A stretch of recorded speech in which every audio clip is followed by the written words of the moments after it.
Oui, c'est une exposition qui a ouvert ses portes le 1er juin et qui se terminera le 30 novembre, donc c'est un peu plus large que le temps de l'Armada, mais c'est vrai que c'est l'Armada qui nous a donné la thématique de cette exposition. C'est pour prolonger peut-être l'Armada et donner envie d'être à bord, mais à bord de quel type de bateau?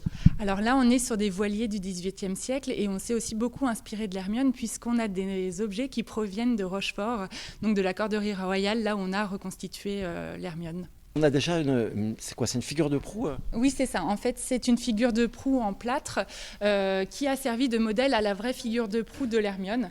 Et on reconnaît bien le blason français avec les fleurs de lys et également les couleurs jaunes typiques de la flotte française. Là, on arrive sur le pont du bateau. Sur ce pont, on explique comment on travaillait à bord, donc les différents marins qui œuvraient à bord du pont. Et aussi, on présente des instruments de navigation qu'on utilisait pour se repérer sur la mer.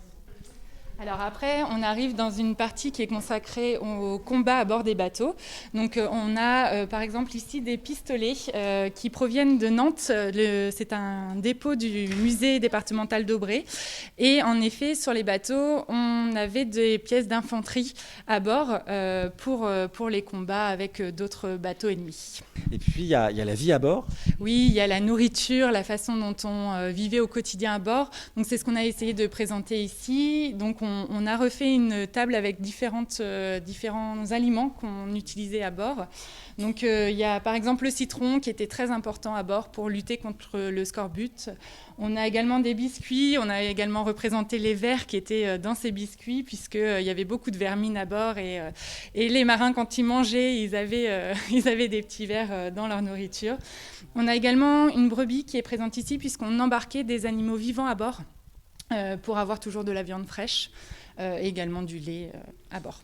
Et puis il y a aussi les incidents, les blessures. Et là, Oui, on embarquait toujours un chirurgien à bord des voiliers parce qu'il y avait beaucoup d'accidents et notamment quand les marins montaient sur les mâts, ils pouvaient chuter et aussi lorsqu'il y avait des combats comme on a pu le voir tout à l'heure.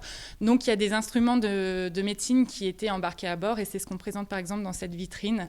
Et puis on pratiquait beaucoup l'amputation à l'époque puisqu'on disait vaut mieux perdre un membre qu'un homme. Donc voilà, donc on avait beaucoup d'instruments pour amputer les marins. Donc là, c'est tout un travail de recherche pour faire cette expo. Vous êtes allé frapper aux portes d'autres musées. Oui, exactement. Donc en fait, c'est une exposition collaborative puisqu'on a la corderie royale de Rochefort qui nous a beaucoup aidé sur cette exposition. Et puis après, il y a des objets de collection qui proviennent d'un peu partout.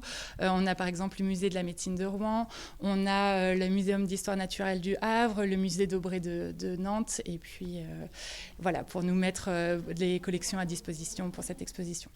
Ça s'adresse vraiment à tout le monde. C'est vrai qu'on a essayé de faire une exposition pour tous les publics en faisant des décors, en mettant des objets très parlants. Donc c'est visible durant les horaires d'ouverture de Muséocène, donc du mardi au dimanche de 13h à 18h30 et en août de 10h à 18h30 ainsi qu'en juillet.